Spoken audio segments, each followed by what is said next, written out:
Ayoko sana magbiyahe kaya lang pinasukan naman ako ng long ride. Masarap naman talaga yung nakahilata lang maghapon at walang ginagawa. Kaya lang pag may mga long ride na ganito, bigla na lang ako nabubuhayan ng dugo. Kaya pag binatuhan ako ng long ride kahit walang ligo, isusuot ko ang aking uniforme. Wala nang arte-arte, baka kunin pa ng iba. Kaya't ito na nga, alas 4:09 ng hapon nang mag-umpisa akong magbiyahe. Unang pasahero, Batasan Hills to Binondo, Manila. May layong 19 kilometers at 45 minutes na biyahe.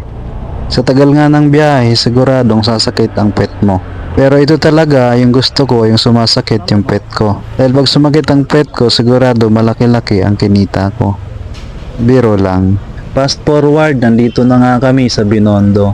At pagdating namin dito, may sumundo nga kay ma'am. Nasa kanya pala ang pamasahin ni ma'am. Binigyan ako ng 301 at sinuklian ko naman siya ng 30. Dahil 271 ang pamasahin ni ma'am.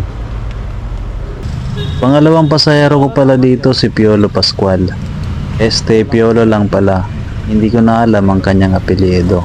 Galing nga pala dito si Sir sa Binondo at ihahatid ko siya sa Santa Mesa, Manila. Ang oras pala natin ngayon ay alas 5 ng hapon. Dahil rush hour na, inaasahan ko na ang matinding traffic sa kalsada. Hindi naman kalayuan ang pupuntahan ni Sir pero inabot kami ng 30 minutes na biyahe. Talagang matinding traffic ang aming dinaanan. Ako naman sisingit dito, sisingit doon. Pero kahit papaano nakarating naman kami ng ligtas. Buti na lang si Sir na appreciate niya ang hirap ng aking driving. Kaya pagdating namin dito sa drop-off location, sa halip na 88 na pamasahe, binigyan ako ng 120 ni Sir. Sana nga lahat ng pasahero Sir kagaya mo. Yung nakakaunawa sa hirap ng trabaho namin, mga MC Taxi.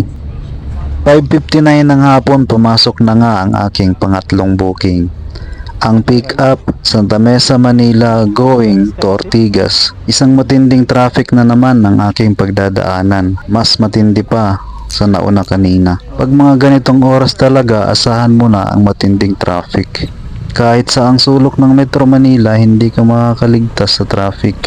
Kaya nga hanggat maaari ayoko nang lumabas pag mga ganitong oras. Dahil iniiwasan ko talaga ang magbiyahe ng rush hour. At naabutan nga pala kami dito ng ulan habang nasa biyahe. Pag minalas-malas ka nga naman yung pang 20 minutes na biyahe, umabot kami ng 1 oras. Kaya naabutan kami ng gabi bago ko si ma'am na ihatid sa kanyang pupuntahan. Pamasahin ni ma'am dito 94 at binigyan ako ng 100, sinukluan ko siya ng 6. Napasok tuloy ma'am, o kasi kasalanan niya.